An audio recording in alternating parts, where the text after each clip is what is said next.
Pessoal, boa noite. Meu cabelo tá tudo bagunçado, não tem problema não. A gente vai começar a falar agora sobre esse nossa live. Quero dizer para vocês que essa é a última da semana, prometo, tá? Vou fazer mais depois, mas essa é a última da semana. É um tema hoje, né? É o tema que muita gente me pediu, que é o tema das epidemias, né, na história. E a gente teve, na verdade, nós tivemos três grandes epidemias, né? O restante não foi grandes epidemias, mas resultaram em muitas mortes. Mas nós tivemos três grandes aí que são consideráveis aí na nossa história. Eu falei com vocês ontem, né? E sempre estou falando.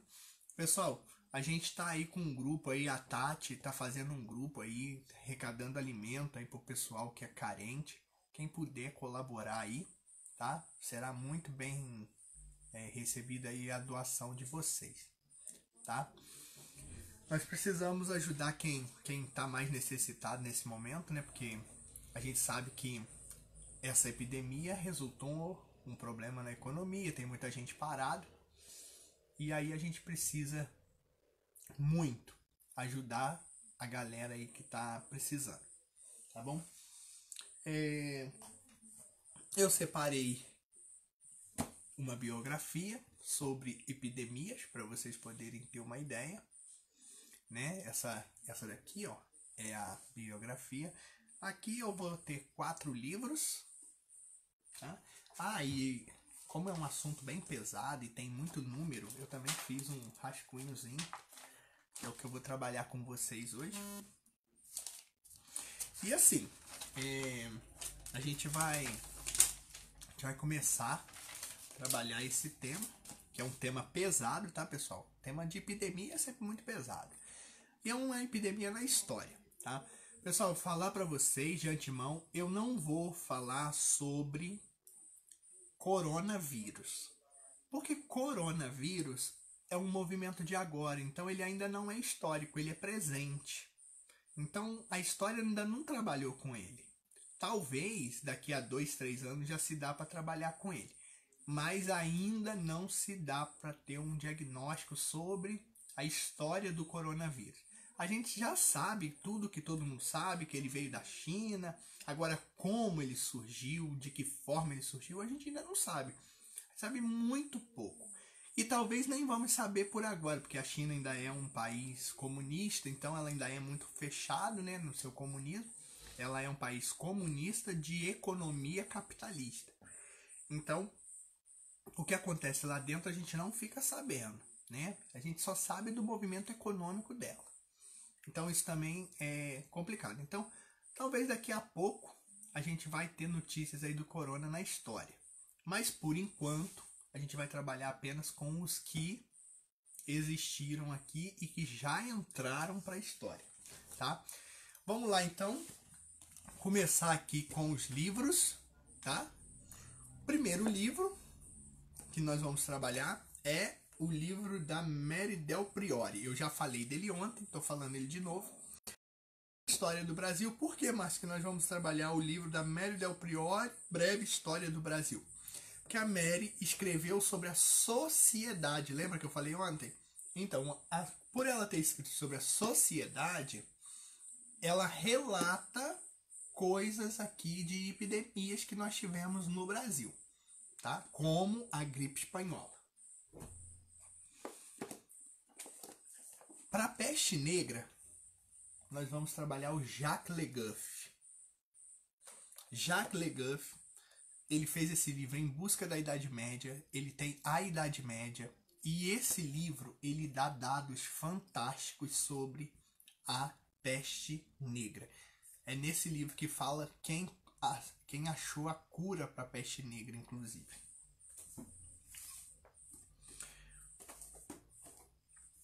Era das Revoluções, Eric Hobsbawm. Era das Revoluções é um livro muito bom. porque ele fala da Revolução Industrial, como que foi essa Revolução Industrial. E a maioria dessas epidemias, ela está ligada a pessoas de baixa renda. Ela está ligada à classe operária do país. Então aqui, ó, Era das Revoluções. Aqui fala um pouquinho das epidemias no século 17 e 18. E também da autoria de Erich Hobsbawm, Era do Capital, que vai de 1848 a 1875. Esse livro também fala de uma epidemia que pouca gente fala nela, que é a epidemia sobre a tuberculose, que foi o mal do século XIX. Tá? Então, esse livrinho aqui, ele também trabalha isso. Deixa eu levantar aqui, que eu fui levantar. Ah, agora sim, agora eu já sei quem está entrando. Tá? Vamos lá, então. Pessoal, vamos começar então a live agora, de fato. Começar aqui falando para vocês sobre essas epidemias. Toda epidemia, ela ocorre, né, em função de aglomeração de pessoas. Isso é um fato. Todo lugar que tem aglomeração de pessoas, o vírus consegue se proliferar. Então, todas essas epidemias só foram possíveis acontecer porque havia aglomeração de pessoas. Isso é um fato, tá? A gente vai trabalhar algumas, ó. A peste negra, a tuberculose, a varíola, a tão falada gripe espanhola, a AIDS, a gripe suína, o ebola e o tifo, tá? A gente vai trabalhar eles, que são as grandes epidemias que nós tivemos aí ao longo da história, começando pela peste negra. A peste negra que aconteceu lá no século XIII e século XIV, tá? Vamos lá. Eu anotei aqui, ó, a peste bubônica, né, que era o nome dela original, é peste bubônica, peste negra. Ela começou mais precisamente em 1353, foi quando ela começou, né, na Europa. Essa peste negra, pessoal, ela assolou a Europa, tá? Agora nós temos que pensar uma coisa, ela assolou a Europa porque naquele momento não existia América. A América vai passar a existir a partir de 1494, que é quando Cristóvão Colombo chega aqui. Então, em 1353, não existia América. Quando a gente pensa no mapa, a gente tem que pensar nesse mapa sem América, tá? Existia a África, existia a Ásia e existia a Europa. Não existia nem a América e nem a Oceania. Ainda nesse momento ainda não existe. Então, a gente tem que pensar nesse plano. Só que tem um negócio, a peste negra, ela não vai assolar o norte da África, ela vai assolar a Europa. O que acontece? Nós vamos ter então esse vírus da peste bubônica, né? Vamos lá. No século XIII, começou a surgir, então, na Europa, o que nós chamamos de renascimento comercial, no século XIII e no século XIV. Esse renascimento comercial, ele vai surgir aonde? Em Gênova, Veneza, né? E nas ilhas ali de Creta, Nápoles, aquela região ali, tá? Inicialmente vai surgir ali, esse renascimento comercial. Como o mar Mediterrâneo estava tomado pelos turcos otomanos, né? Os mouros, eles tomaram a Europa nesse período, eles tinham tomado toda a região ali, e eles estavam emitindo sanções. Eles começaram a comercializar com diferentes povos da Ásia Menor, da Ásia Maior e da Europa, né? Claro. Então a Europa, ela começa a ter um certo contato com o pessoal da Palestina, com o pessoal da Mongólia, guarda isso, da China, mas através de rotas comerciais terrestres nesse momento. Como que funcionava? Essas rotas elas vinham até o Mar Cáspio, atravessava os estreitos de Bósforos e Dardanelos e aí então chegava ali na Itália e na Espanha e na França, tá? Passando pela Grécia. É aí que vai chegar então a peste negra. Os mongóis, eles eram um povo que a Mongólia, né, é um povo que fica acima da China, né? É o povo mongol. Esse povo, eles tinham uns tecidos lindíssimos feitos de borboleta, que é a seda. E eles comercializavam essa seda com os genoveses, né?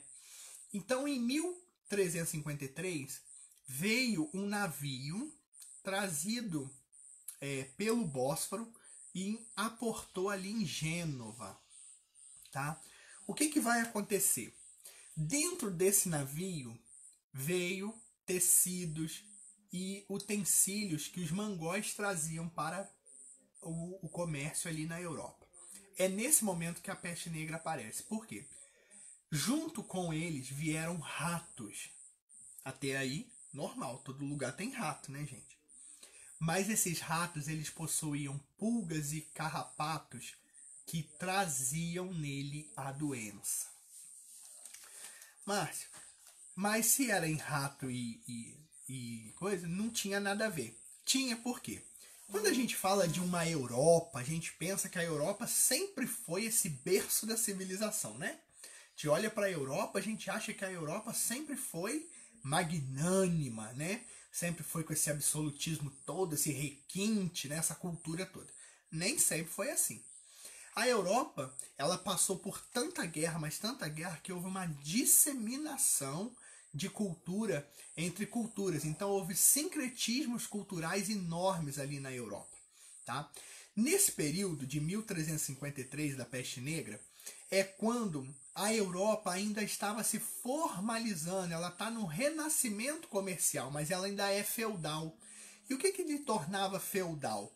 Você tinha o suzerano, o vassalo e o camponês, que eram os subtítulos. E você tinha a igreja, que era mantenedora da fé, da moral e dos bons costumes. A igreja nós não vamos falar porque não cabe ela agora aqui nesse momento. O fato é, o suzerano, que era o senhor da terra, ele fazia votos de vassalagem com outros suzeranos. Então, suzeranos menores. E eles se tornavam vassalos. Isso dava os títulos de nobreza que nós conhecemos hoje. Na contrapartida, você tinha o camponês, que era a base, né, dessa sociedade, que é a base que não tem título e que nunca vai ter nesse período. Eles são ligados à terra. Nesse momento, nós estamos falando de pessoas ligadas à terra. Até aí, tranquilo. O que acontece? Nesse momento, o que te torna nobre ou camponês não é o tipo de vestimenta, não é o tipo de linguajar. O que te torna nobre ou camponês é justamente você ser o dono da terra e eles os lavradores da terra. Não tinha distinção. Claro que existe um grau hierárquico nisso daí, que isso sempre existiu na face da terra, né? Nós sempre tivemos hierarquias na terra. Sempre existiu pobre e rico nessa terra, tá? Agora, dentro dos palácios, dos castelos, a vida era tão simples quanto nos casebres, nos burgos, tá? E olha a sacada. Os nobres, eles dormiam em camas feitas de palha, né? Envolta em lençóis. Era a diferença da cama de um camponês, que era também feita de palha, mas envolta em panos de saco. Era a diferença básica aí. E a cama ficava no chão, não existia cama de pé. Outra coisa, não existia mesa como nós conhecemos hoje, a mesa alta de 1,20 m. As mesas eram baixas. Nós vamos lembrar disso nos filmes que a gente já viu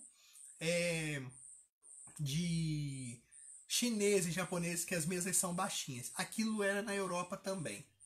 Em 1353, essa situação ocasionou na chegada dos ratos. Esses ratos que estavam doentes com a peste negra, eles entranharam ali por Gênova, por Módena, por Parma, por Toscana, foram subindo ali pelo Piemonte e atingiram o centro da Europa. Ao atingir o centro da Europa, o que eles vão fazer? Eles vão disseminar a peste bubônica. A peste bubônica, ou a peste negra, como era chamada, ela matava muito rápido. Ela matava com 15 dias e não existia antídoto para ela. Então, ela era uma corrida rápida. A pessoa pegou, identificou o sintoma, isolava a pessoa e deixava ela morrer. E a morte era horrível, porque a pessoa tinha insuficiência respiratória e ela sentia dores no pulmão. Então, assim, os últimos dias da pessoa era algo terrível, muita gritaria. Quando morria, não podia enterrar nos mesmos lugares que as outras pessoas, então conduzia elas para fora da cidade.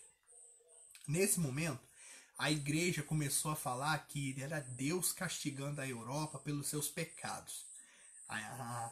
A peste bubônica, então, teoricamente, para a igreja, foi um castigo de Deus para a Europa.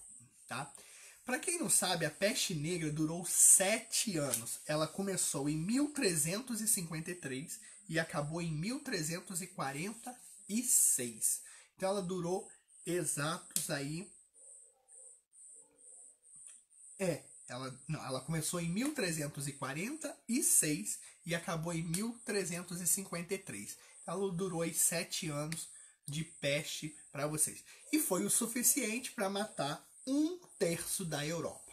1/3 da Europa corresponde aqui, nas minhas anotações que eu marquei, foram 12 milhões de europeus mortos na peste bubônica. Na peste negra. Tá? Então, a peste negra foi a primeira grande epidemia. Lembrando que não existia América e não existia Oceania nesse momento e toda a epidemia ficou paralisada na Europa. Nós estamos falando da Idade Média. Outra coisa que aconteceu aí, a peste ela foi tão problemática, mas tão problemática, que foi aí que surgiu o caixão, por exemplo. Até então não se enterrava em caixão, se envoltava em mortalhas e a partir dali então ia para os cemitérios. Quando viram que a peste ela era muito perigosa e podia pegar só pelo respirar, porque ela pegava só pelo respirar também, além do rato, ela também pegava no respirar, o Papa Inocêncio III pediu que se enterrasse em caixas de madeira para que o vírus não saísse. No caso, não se chamava vírus também, se chamava micróbio. Era assim que chamava no século 13 e 14. Tá? A peste negra ela não foi erradicada, porque nós ainda temos ela. Hoje ela pode ser classificada como pneumônica ou bubônica.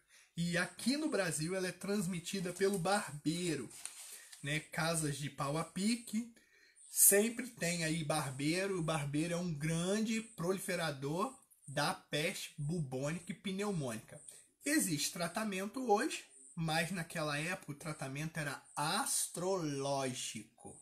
Como que funcionava isso, mano? A medicina ela era muito astrológica, não existia essa medicina igual é hoje. O homem não podia abrir um corpo humano, porque o corpo humano era a presença divina na Terra. Então isso é muito problemático naquele momento. O que vai acontecer aí? Então, dificultava muito a medicina. Além do mais, a igreja reprimia muito isso. Mas ainda assim teve alguns avanços nesse período. Por exemplo, se descobriu que uma das formas de curar a peste bubônica era tomando chá da casca de cebola. Ué, o chá da casca da cebola? Sim, ela continha alguma fórmula ali que combatia a peste bubônica. Sabemos hoje que a cebola é excelente para quem tem problema aí pulmonar, tá? A casca de cebola é muito bom para quem tem problemas pulmonares. tá? Fica a dica aí para quem não sabe. Como ela era astrológica? Vamos supor, fulano, vamos pegar uma pessoa aqui da live, a Sandra, que me deu boa noite aqui, a Sandra Souza. A Sandra Souza adquiriu a doença. Eu sou um médico. Eu chego na casa dela, vejo, diagnostico ela, dizendo que ela está com a peste negra. E aí, o que eu faço? Eu chamo o astrólogo para fazer o mapa astral da Sandra naquele momento. E se o mapa não for favorável, eu não posso aplicar a medicina nela. Então funcionava assim. Pessoas morriam porque a lua não estava favorável, porque não era tempo de curar, coisas desse tipo. A medicina ainda era muito fraca, muito fraca. A medicina só vai melhorar mesmo a partir do renascimento científico aí em 1490, por aí, tá? Até então ela vai ficar muito presa a essa astrologia, tá? E aí depois disso, nós tivemos vários outros vírus, né? Na história, vamos ter vários vírus. Nós vamos ter aí um vírus que vinha nas caravelas, chamado gripe. Esse vírus ele era chamado H1N1 e ele vinha e ele matava assim muitos índios, né? Aí o pessoal fala assim, mas como uma gripe mata? Mata, a gripe mata cerca de 140 mil pessoas no Brasil ainda hoje, né? Por ano, então a gente tem que pensar que ela mata e mata mesmo. A gente talvez mata, mas mata aí quem não tem imunidade para ela. No caso, os índios tinham imunidade para febre amarela e para veneno de cobra, mas não tinha para gripe. Isso também resultou uma série de problemas aqui para nossa classe indígena, né? Mas vamos lá, outra peste ou outra epidemia que surgiu no mundo foi a bendita ou a maldita, né? Tuberculose. A tuberculose matou mais de 12 milhões de pessoas no mundo. Aqui no Brasil, ela matou... Deixa eu ver aqui quantas pessoas ela matou aqui. Eu anotei. Aqui no Brasil, ela matou 2 milhões de pessoas no Brasil. Inclusive, Dom Pedro I morreu de tuberculose. Tá? Tuberculose era um mal do século XIX. Foi chamado de mal do século XIX, a tuberculose. E a tuberculose também é um problema respiratório. E olha só como ela era. A tuberculose ela não passava por outros animais ou coisa desse tipo. Era pelo ar. Só de você estar no mesmo ambiente, o respirar soltava o vírus. Isso era muito problemático naquele período. Então vai se construir hotéis sanatórios para essas pessoas. Essas pessoas saíam de suas casas, iam para esses hotéis, tá? O primeiro caso de tuberculose mesmo foi em 1815 na Inglaterra, tá? Foi quando surgiu a tuberculose propriamente dita aí como tuberculose, que até então, devido a vários sintomas que ela dava, então ela tá posicionada, cara. A câmera tá bem posicionada aqui. Eu não sei se tá bom aí. Mas a tuberculose, então, ela vai começar lá em 1815, na Inglaterra, e ela vai se esparramar rápido, porque a Inglaterra era a rainha do mar, né? Então, a Inglaterra, com seus portos em todos os continentes, ela ia disseminando isso daí através das paradas.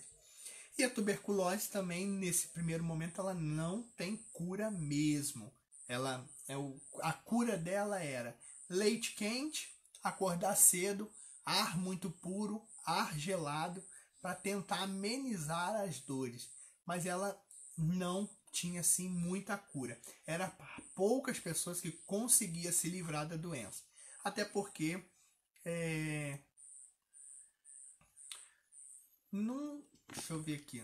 Não sei, cara. Aqui pra mim tá aparecendo certinho. O Carlos botou, sua transmissão está desnivelada, né? Mas aqui pra mim tá aparecendo tudo certinho. Não sei. Não sei o que tá acontecendo. Então aí ela vai... deixa eu ver se eu vou puxar aqui pra frente. Ó.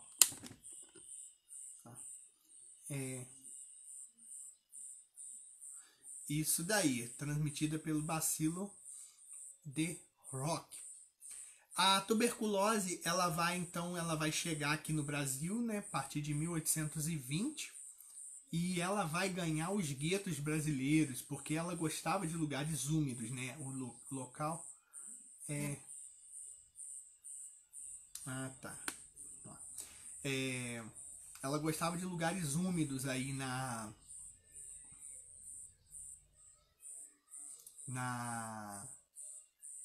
sociedade, ela ia para dentro de lugares úmidos mesmo. Então, essas tabernas, esses negócios que tinham em relação a festejos e tudo mais, né, festas que faziam à noite, era um local propício para pegar essa tuberculose. O que acontece? Então ela vai chegar no Brasil a partir de 1820. Dom Pedro, né? Dom Pedro I, ele vai pegar essa doença. Ele vai para Portugal já doente. As pessoas pensam que ele foi para Portugal e ele adquiriu a doença lá. Não, ele sai do Brasil já com essa doença. Até porque a gente sabe muito bem que Dom Pedro era o cara da noite, né?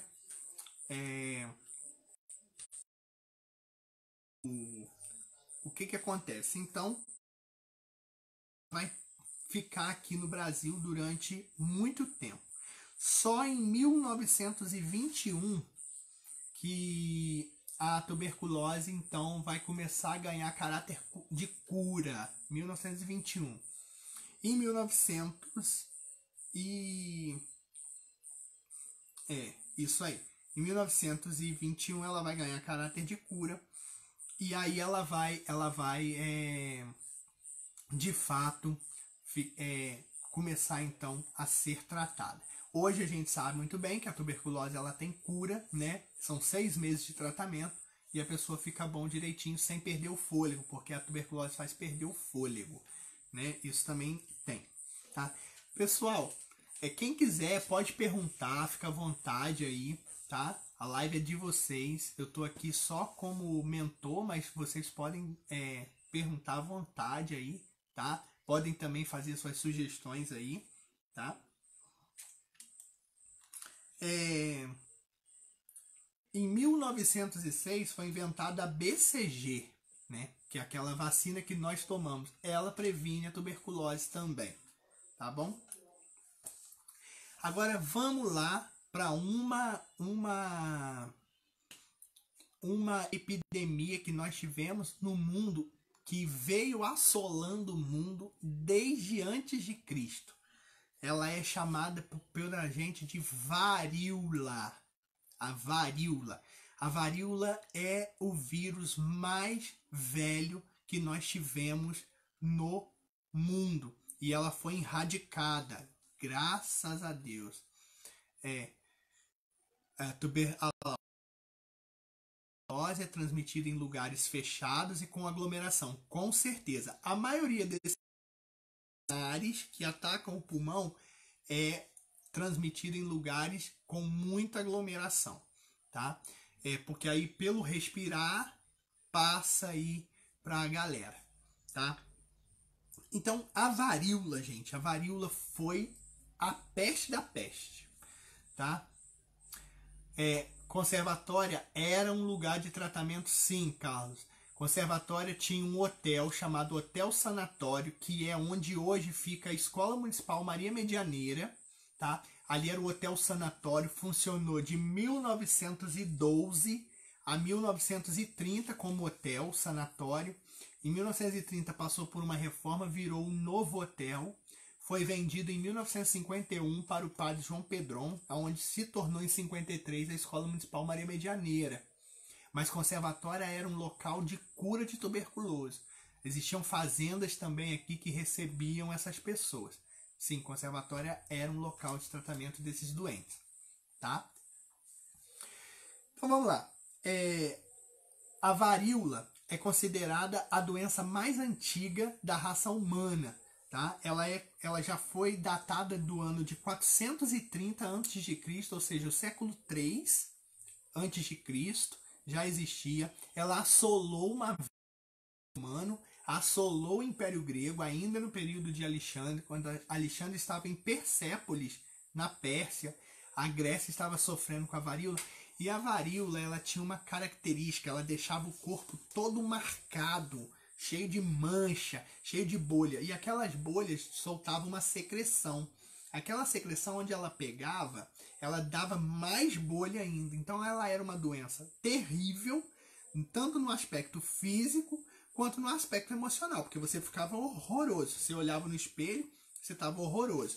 Depois busquem imagens aí da varíola, que vocês vão ver. É de arrepiar o cabelo da cabeça, tá, gente? Então, ela foi uma das doenças que afetou mais a Europa, porque a Europa vivia um período de muita barbárie. Gente, quando a gente vai na Europa hoje, né, a galera que já foi para a Europa, que conhece lá a Itália, né, a gente acha aquilo tudo muito bonito.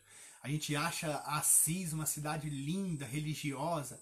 Imagina aquilo lá no século XIII, no século XII, né, que essas cidades são desse período.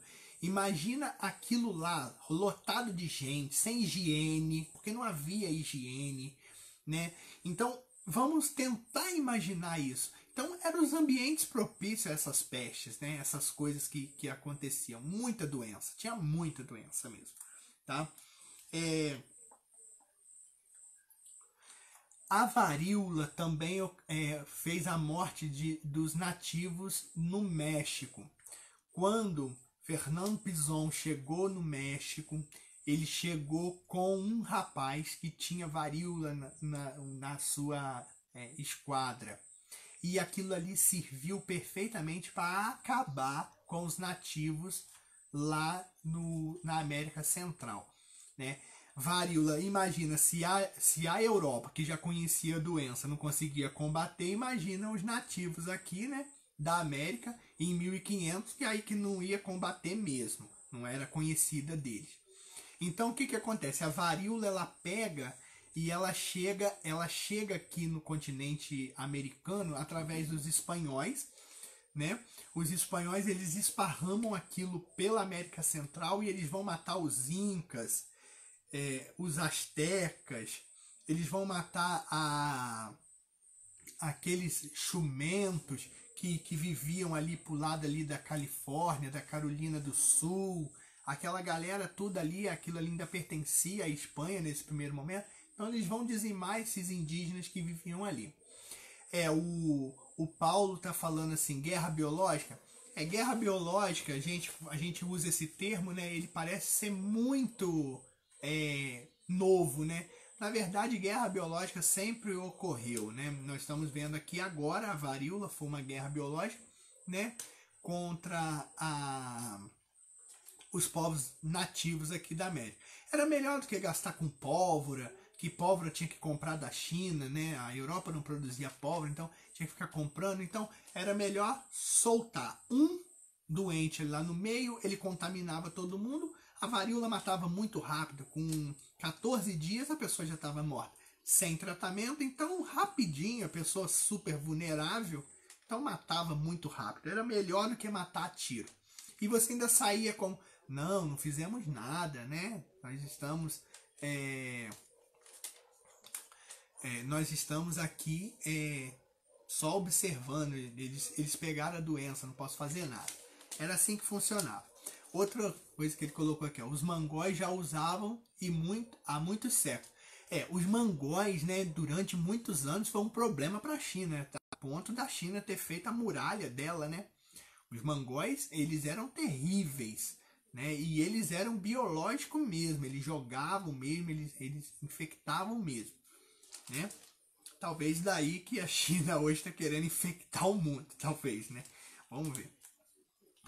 Aí, né, a varíola, ela vai pular da América para a África, né? A partir de meados do século 17, ela vai para a África. E aí lá ela encontrou o habitat perfeito para ela, né? Condições insalubres, muita pobreza, falta de saneamento básico, que era um prato cheio para a varíola, né? Então, assim, não tinha muita cura.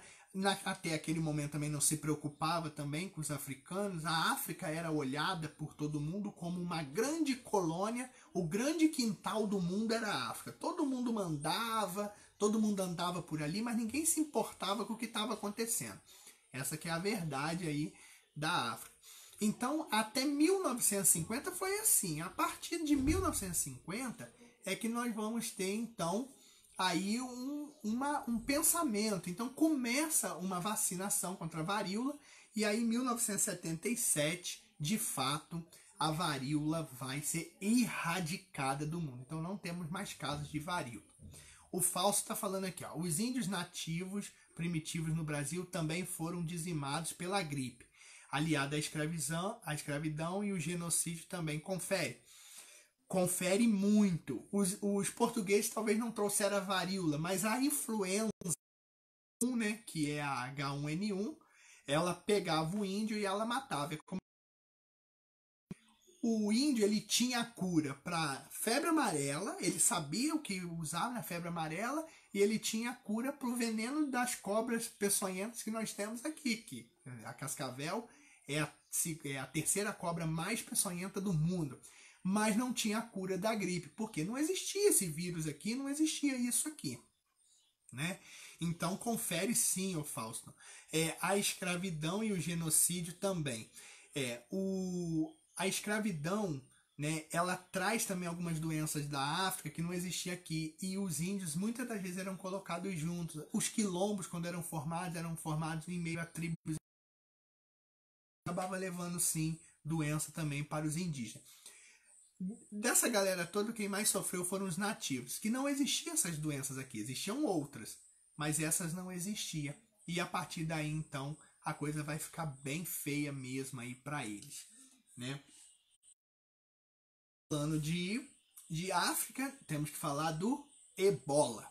O ebola, que a gente ouviu falar agora recentemente dele, ele é vivíssimo até hoje e ele ainda está atuando lá na África, né? Esses países como Etiópia, Sudão, né? Ainda tem muito desses vírus. República do Congo, né? Guiné-Bissau, ainda tem muito do ebola ainda, né? Principalmente a Guiné-Bissau ainda tem o ebola ainda muito forte. Mas o ebola é um vírus antigo, mas 76 que ele foi caracterizado. Por quê? O ebola ele vai ter ao longo dos anos, vai ter várias epidemias dele na África, né? Não vai ser aqui no Brasil, vai ser na África, mas principalmente em 1976 ele vai surgir assim com uma grande epidemia na Etiópia. Por que chama ebola? Porque na Etiópia tem um rio chamado Rio Ebola, nas margens do rio Ebola. Então ele vai receber esse nome de ebola por conta disso. Ali ele vai se esparramar pela África, que eu acho que vocês, muita gente vai lembrar disso, né? Que ele se esparramou pela África muito rápido, e ele então ele vai pegar aqueles africanos ali e ele vai fazer miséria, porque o vírus do ebola ele também é cardiorrespiratório, então ele tanto atua no coração como atua também nos pulmões. E ele causa uma dor terrível, um cheiro de secreção que sai do nariz que é pavoroso, parece que a pessoa está podre por dentro. Então isso também dificultava muito. Quando vai se tratar do ebola, tem que montar acampamentos ao ar livre, porque ele não pode ficar ali naquele ambiente. A secreção do nariz já faz pegar o vírus, então é muito complicado mesmo, tá? Esse vírus ele é vivo até hoje, ó. Em 2018 nós tivemos uma outra epidemia, ou seja, 2 anos atrás, né, praticamente nós tivemos essa epidemia do ebola. Então ela está muito recente também. No nosso convívio. O tifo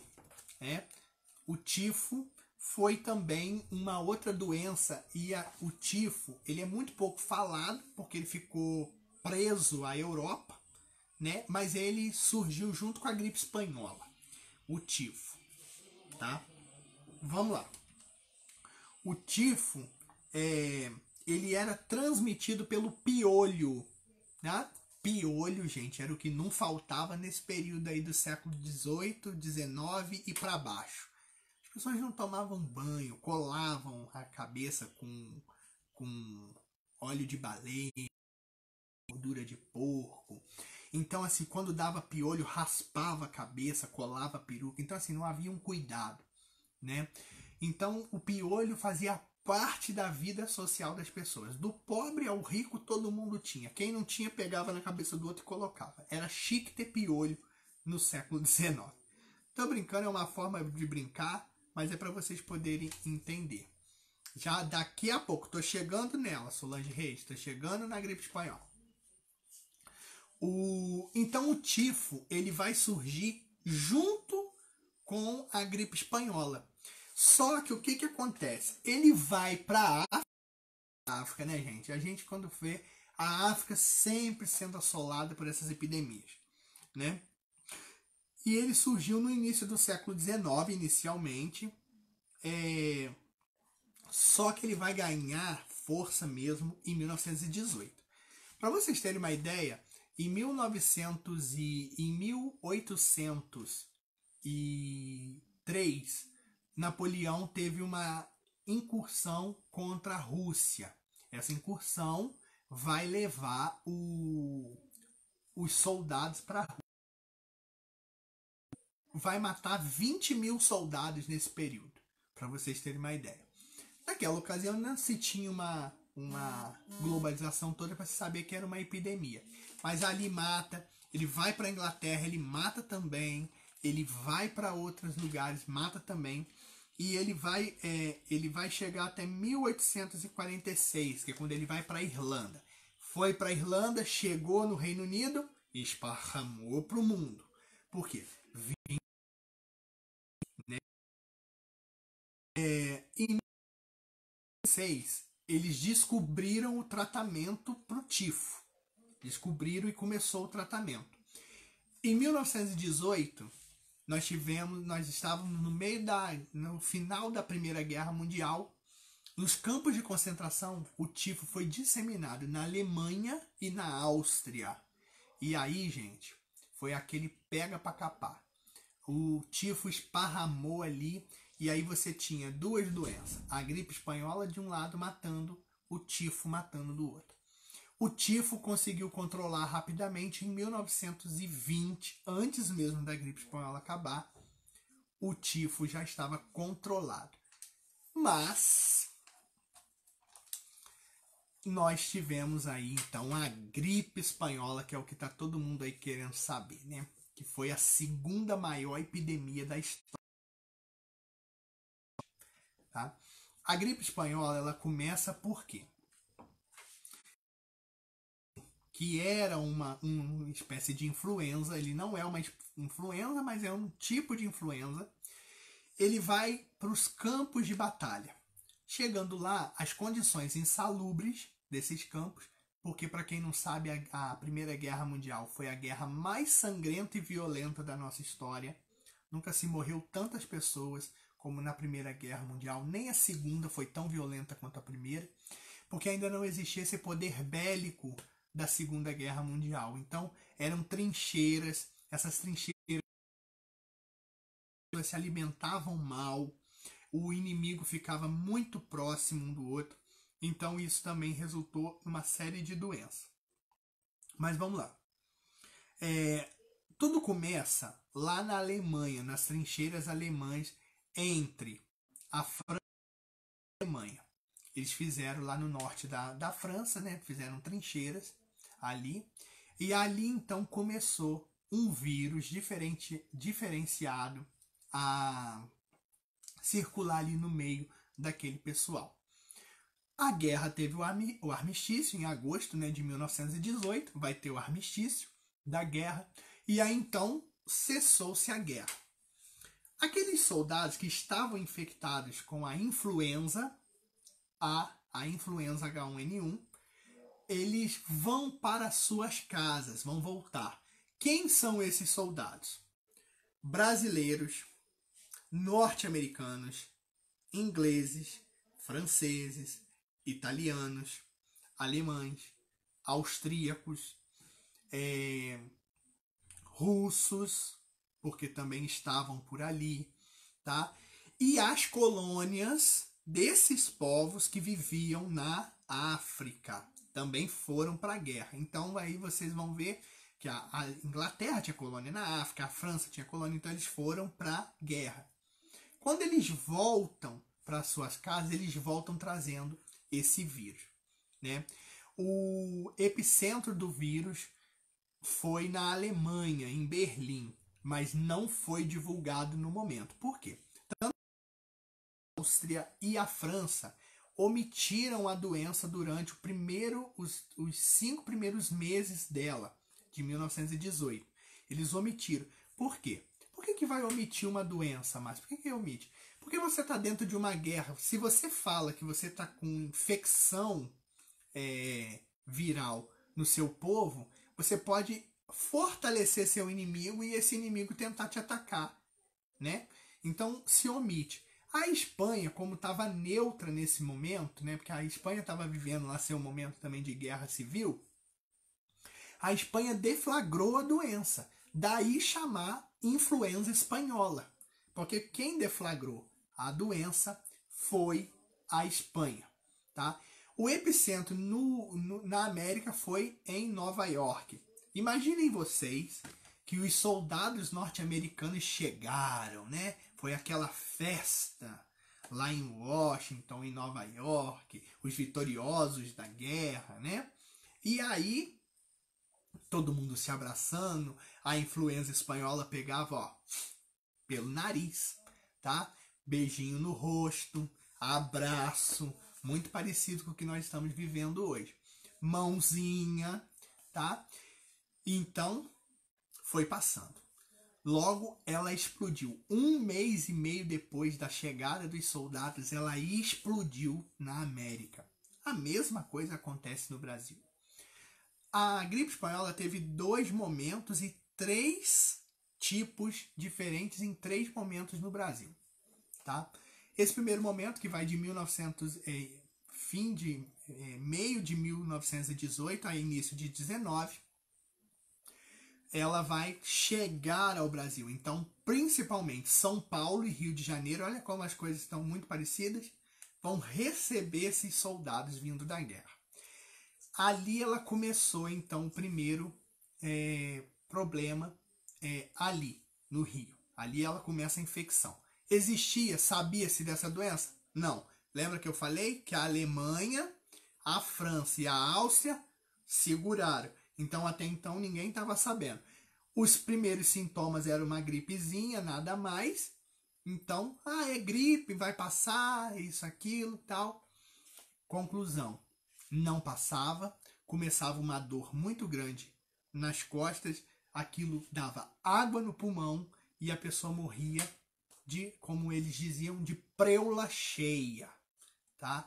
Era assim que se falava. O que era a preula cheia? Era justamente o pulmão cheio de água, tá? Então ele dava ali, ele sorava o pulmão e a pessoa ia a óbito, tá? Essa foi a primeira fase. Na segunda fase, que é do final do 18, início de 1919, é a chamada segunda fase, que foi quando nós tivemos o nosso epicentro. Onde é o epicentro dessa fase? Rio de Janeiro. O Rio de Janeiro era a capital do Brasil nesse momento. Então, os grandes centros foram os mais afetados, obviamente. O Rio de Janeiro era a capital da República naquele momento e todos os esforços estavam ali. O exército estava ali, o povo estava ali. Então, nós tivemos o nosso primeiro epicentro ali no Rio de Janeiro. Depois vai migrar para São Paulo, tá? Lembra? Quem estava na live ontem vai lembrar que eu falei também que os escravos estavam jogados às ruas. Nesse momento, nós estamos falando de 1918, esses mesmos negros ainda estão jogados ali pela rua, eles ainda estão vivendo em condições insalubres, perfeito para a gripe espanhola chegar até eles. Então, como eu falei, a gripe pegava pela mão, pegava pelo abraço e pelo respirar próximo também pegava. E ela matava com 15 dias. Era pegar, morrer. Não tinha cura ainda. Nesse momento da segunda fase, ela se esparrama pela cidade do Rio de Janeiro e o Rio não tinha condições de manter hospitais ou enfermarias. Ainda não existia esse título hospital.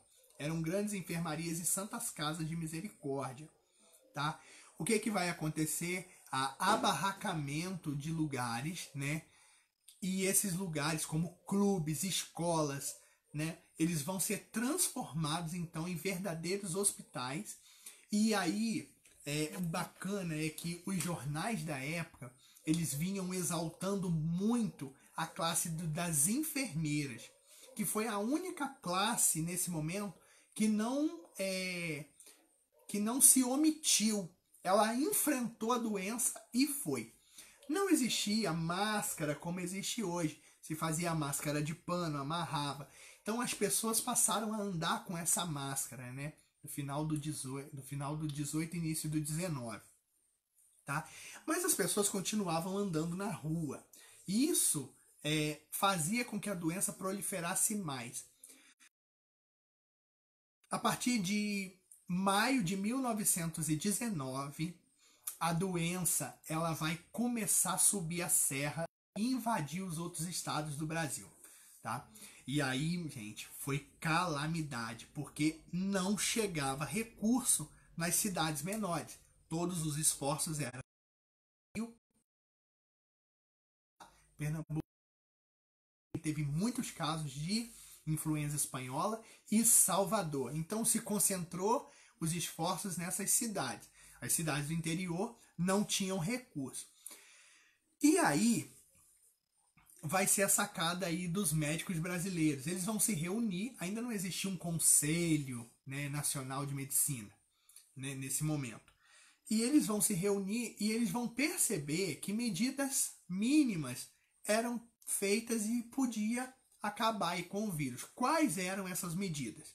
Nós estamos falando em maio de 1919. Era lavar a mão com sabão de cinza. Não era sabonete, era sabão de cinza. E sabão, quem é mais antigo aí, roça, sabe que eu tô. A soda cáustica que usa nele, ela matava o vírus. Os médicos lavavam a mão até aqui. A gente já viu isso em desenhos animados, principalmente no Pica-Pau, que o médico Rancho Cruz sai correndo assim, ó, com a mãozinha assim, tá? Então, nesse momento, precisava lavar muito as mãos. Botar máscaras. Aí, máscara que a gente conhece. E aí, então, dentro das pessoas, ou o isolamento. Foi aí que houve o primeiro isolamento social, aí em 1919. Só que, mediante isso, o caos já estava instalado. Então, em 1919, ela só vai ser contida em dezembro de 1920, quando começou-se a estudar vacinas que pudessem realizar a situação. E aí, então, em 1920, acaba a pandemia da gripe espanhola. Aí, a vacina foi inventada pelos ingleses, foi difundida pelos norte-americanos, e aí, então, começou. A vacina foi a salvação aí da gripe espanhola. Tá? A gripe espanhola, gente, ela tem muita semelhança com a influenza Covid-19. Ela tem muita semelhança. Agora, vamos aos números, né, que a galera quer saber. Foram 500 milhões infectados com a doença, 50 milhões de mortes, ou seja, dos 500 milhões, 10%, né, morreu dessa doença. Ah, Márcio, 10% de 500 milhões infectados? Vamos considerar que nesse momento o Brasil tinha mais ou menos uma população de 20 milhões de habitantes. Imagina que 50 milhões seria basicamente a morte de todos os brasileiros, né? Então a gente tem que pensar nisso com muita cautela. São 50 milhões mundiais. Mas quantos tivemos no Brasil? No Brasil nós tivemos 12 não. Pera aí. No Brasil nós tivemos 1.200.000 mortes, tá? Então não foi uma coisa tão banal assim, né? 1 milhão de pessoas morrer é muita coisa. Não, minto. Eu olhei. Não, 1 milhão foram na África. Pera aí. Foram 20 mil mortos no Brasil. 20 mil mortos no Brasil. Tá aqui. Ó, 20 mil mortos.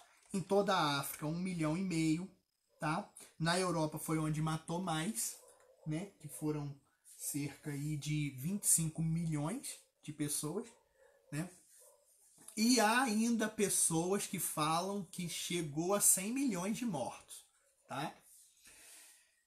Depois nós tivemos a AIDS, né, na década de 70. Isso também foi uma pandemia, só que ninguém fala em pandemia de AIDS, né?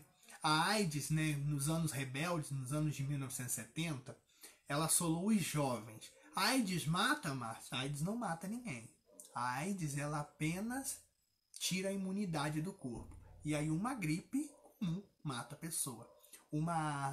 Até uma corizazinha que te der, ali ela pode te matar, porque a AIDS ela te deixa sem imunidade. O que acontece com a AIDS? A AIDS, a partir de 1970, ela vai vir da África, né? Ela vem da África, e principalmente com o movimento hippie, né? Que era um movimento natural, ele foi passando essa doença, né? Os estudos apontam muito para esse movimento hippie, que foi um movimento que trouxe a AIDS para o continente americano. E ela mata até hoje, né, gente? Ela é uma doença que ela tá aí, né, pra gente. Então tem que usar camisinha, tem que evitar coisas, porque a AIDS não pega só pelo sexo, né? Seringas aí, o pessoal que usa entorpecente, né? Seringas aí, ó, a mesma seringa, gotículas de sangue no corpo, ó, já era. Então, ela é uma doença que ainda mata muito. A AIDS já matou no mundo 28 milhões de pessoas, tá? Não por ela. Causa da morte: insuficiência cardíaca, insuficiência renal, insuficiência respiratória, mas motivado pela AIDS, tá? E aí nós tivemos a última pandemia, que foi a gripe suína. A gripe suína foi em 2009.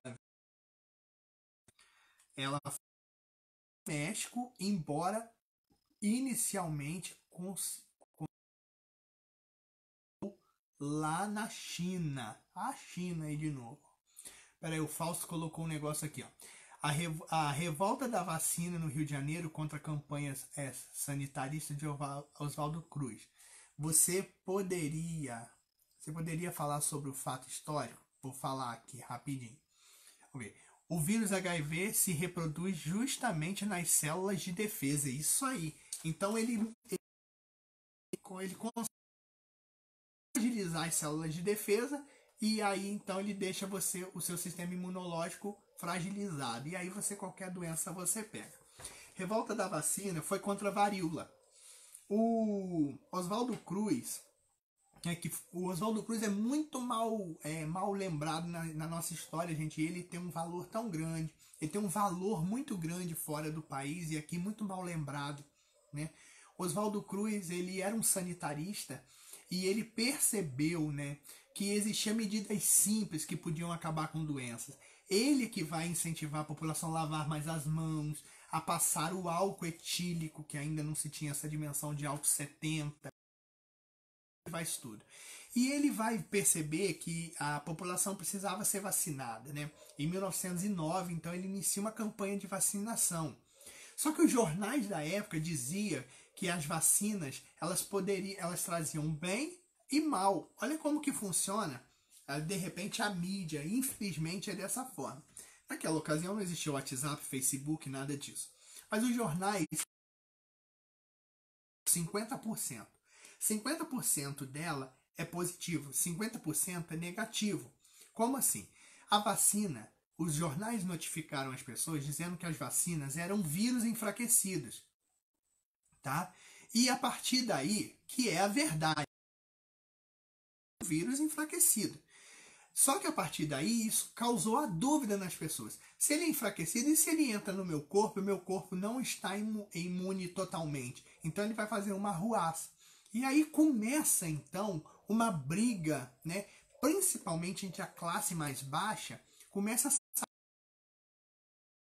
a não querer se vacinar. Tá? E ela foi de 1909 a 1910. Por fim, foi explicada à população de que aquilo era principal e primordial, que aquilo acontecesse, e a partir daí então o povo começou a se esclarecer de que a vacina era boa. Agora vamos lá, a minha avó, que já é falecida, ela dizia que vacina não era bom. Ela falava assim, vacinar nunca é bom, tá? Bom é tomar remédio na veia, não se vacinar contra vírus. Isso, ela nasceu em 1929. Imagina esse legado, né, que está vindo ali de fora, ali, de 1909. Isso ainda permeava muito na mentalidade das pessoas até 1950. As pessoas acreditavam que vacina fazia mal para as pessoas e que o governo, de repente, estava até querendo matar as pessoas aí com a vacina. O governo aplicava para poder diminuir o número de pessoas no Brasil. Acreditavam-se nisso, tá, gente? Então, a revolta da vacina foi isso daí. A gripe suína, né, que é a nossa última parte aqui, ela foi deflagrada, como eu já falei, no México, né, e ela se esparramou muito rápido, né, a gripe do porco, né, que a gente falava.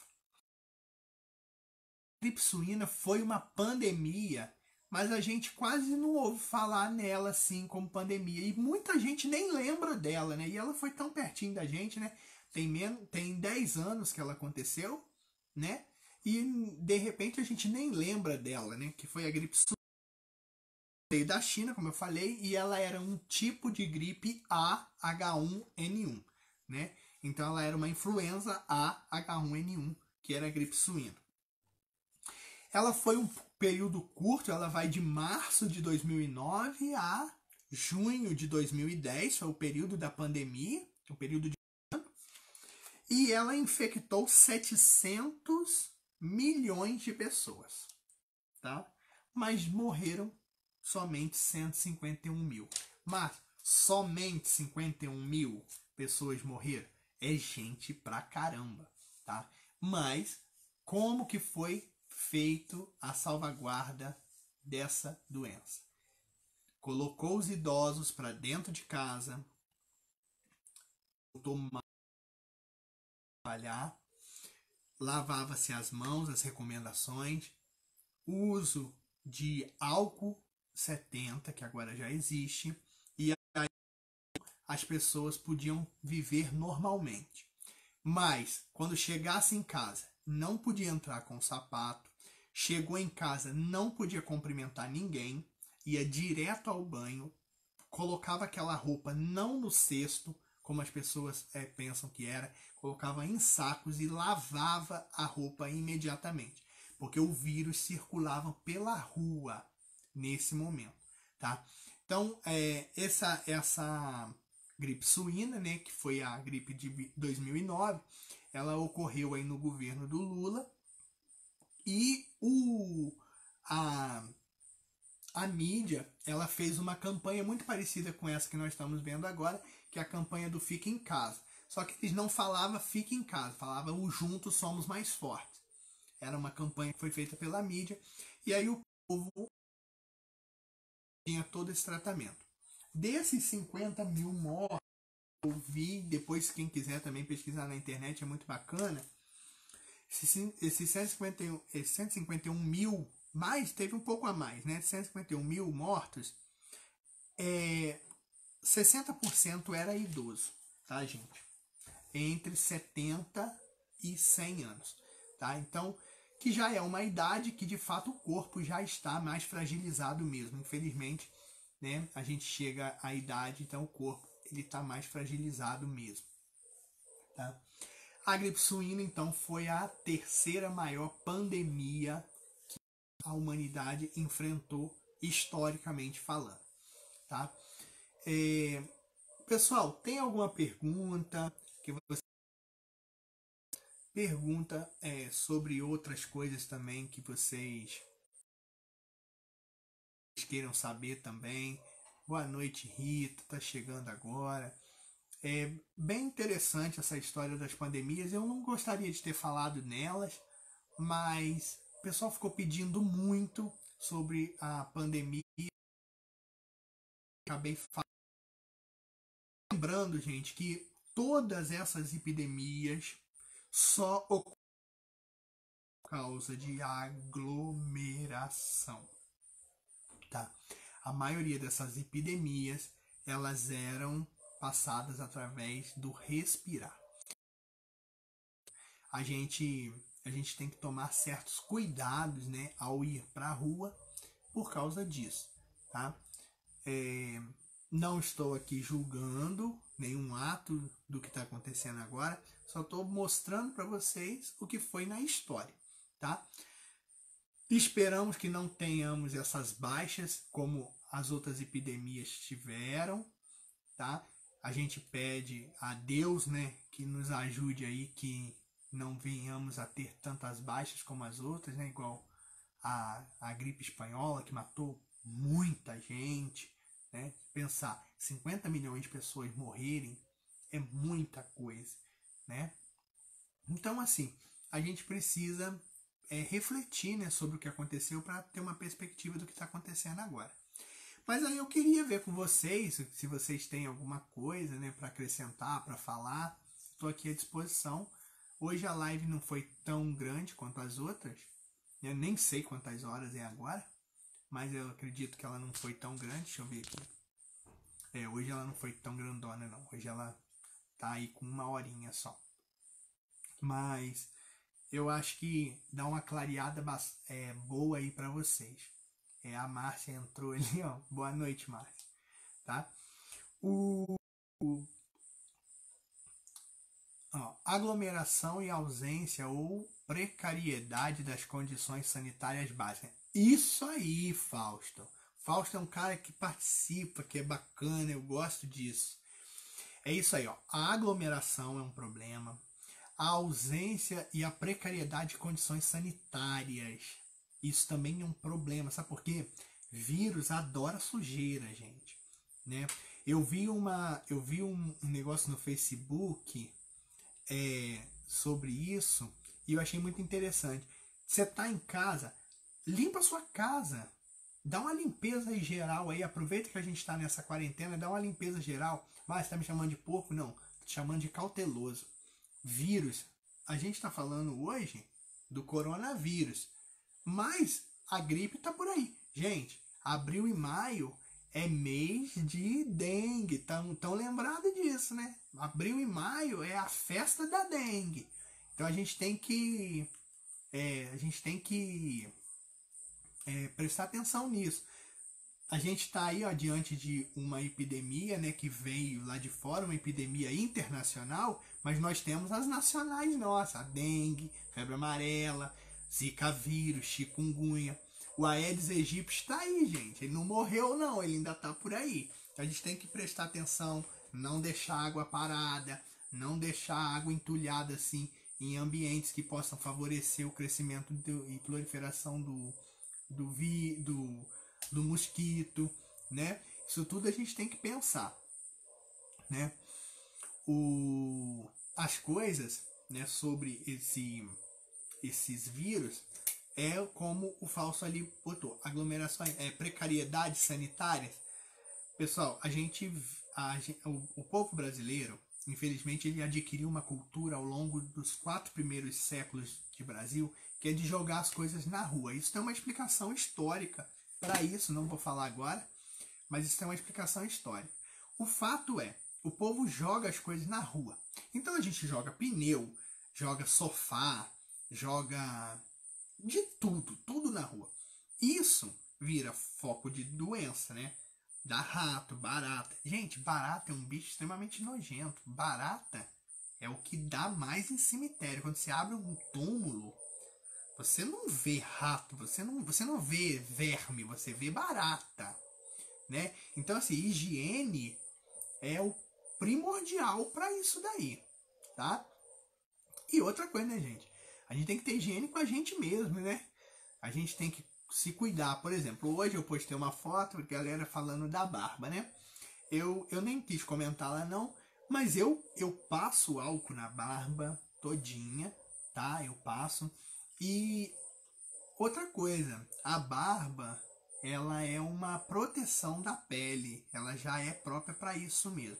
Claro que em tempos de epidemia tem que passar, então eu passo para eu não precisar raspar, porque eu tô deixando crescer aí por causa do barão. Então eu para não precisar passar, eu passo o álcool em gel na mão, deixo ele secar, boto ele de novo e ó, passo. Quem tem barba faça isso. Até quem não tem, vocês aí mulheres que não tem barba e tudo mais, vocês podem passar, sabe por quê? O vírus do Covid-19, ele entra pelas mucosas, né? Por aqui, por aqui, por aqui, por aqui. Então, você passando o álcool aqui, ó, você também elimina. E é importante isso, tá?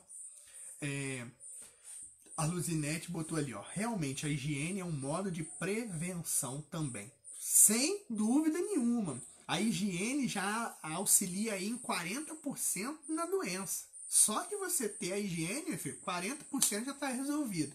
Nós temos ainda 60%, mas 40% já está resolvido. Higiene é fundamental aí nesse momento, tá? No mais, pessoal, eu vou encerrar a live, mas boa noite, Leandro. Você chegou agora, estou encerrando a live, mas eu espero que vocês tenham gostado. Depois deixem aí nos comentários, né? Quem quiser, perguntando, falando aí se vocês gostariam de receber uma live semanal por aí.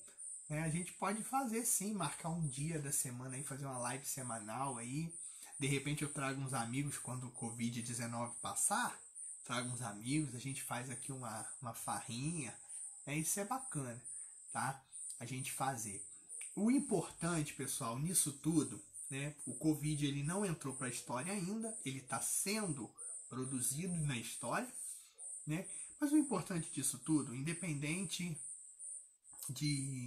do que está acontecendo, se o presidente manda para a rua, os governadores mandam ficar em casa, independente disso, independente desse arsenal político que está ocorrendo, a gente precisa se precaver, né? A gente que é evangélico, e acredito que os católicos também pensam dessa forma, nós que somos evangélicos, nós temos como hábito chamar o nosso corpo de templo do Espírito. E ao chamar o nosso corpo de templo, então nós estamos dizendo que aqui é a casa da habitação de Deus, né? Nosso corpo é o templo do Espírito, é onde ele habita. Então, a Bíblia fala que nós devemos cuidar do templo do Senhor. Esse templo é físico?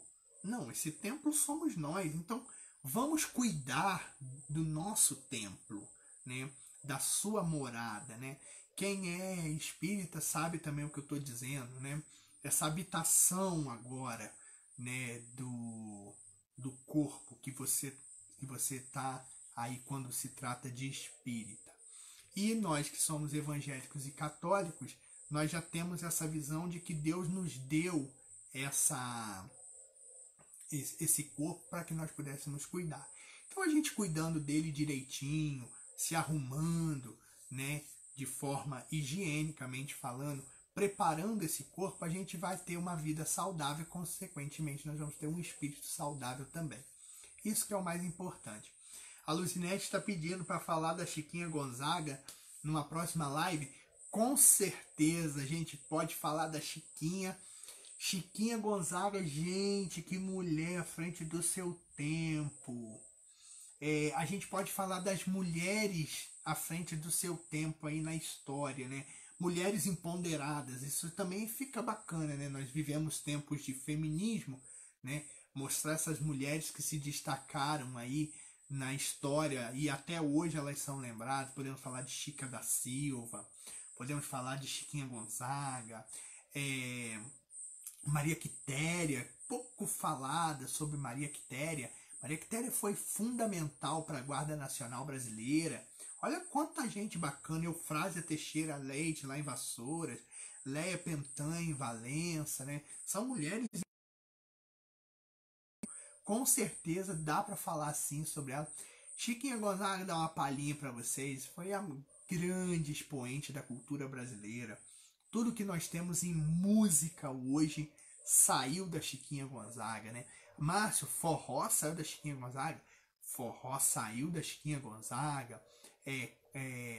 Márcio, música de quadrilha não saiu da Chiquinha Gonzaga? Saiu da Chiquinha Gonzaga. Mulher era a top das tops, né? Era a Chiquinha. E como que perpetuou a música da Chiquinha se as músicas da Chiquinha Gonzaga não tinham letra? A Chiquinha Gonzaga tem um repertório de mais ou menos 300 músicas. Só 2 têm letra, que é Lua Branca e Abre Alas, né? Se perpetuava assim, ó. As pessoas assoviavam a música dela. E aí, olha que bacana. Vai surgir aí uma musicalidade terrível e linda, né? Chiquinha Gonzaga foi muito criticada aí na história aí no período do século XIX e muito amada no século XX, né? Mas é isso, pessoal. Eu espero que vocês tenham gostado. E aí, deixa aí nos comentários, depois a live vai estar disponível. Quem quiser compartilhar a live depois aí nos comentários aí, pode compartilhar, fazer sala de bate-papo, tá? Isso é bem importante pra gente e isso ajuda muito aí a divulgar, né, o nosso trabalho também, tá? Quem não conhece o Conservatório, trata meio de vir conhecer quando acabar esse Covid-19, né? Nós estamos aqui esperando vocês. E de repente, uma próxima live eu vou tentar trazer o Barão, agora vestido mesmo, pro Barão falar com vocês, tá bom? Pessoal, um forte abraço para vocês, espero que vocês tenham gostado, ó. Gratidão e fiquem com Deus, uma boa noite. E mais uma vez, se cuidem, porque cuidar do templo é que é o importante.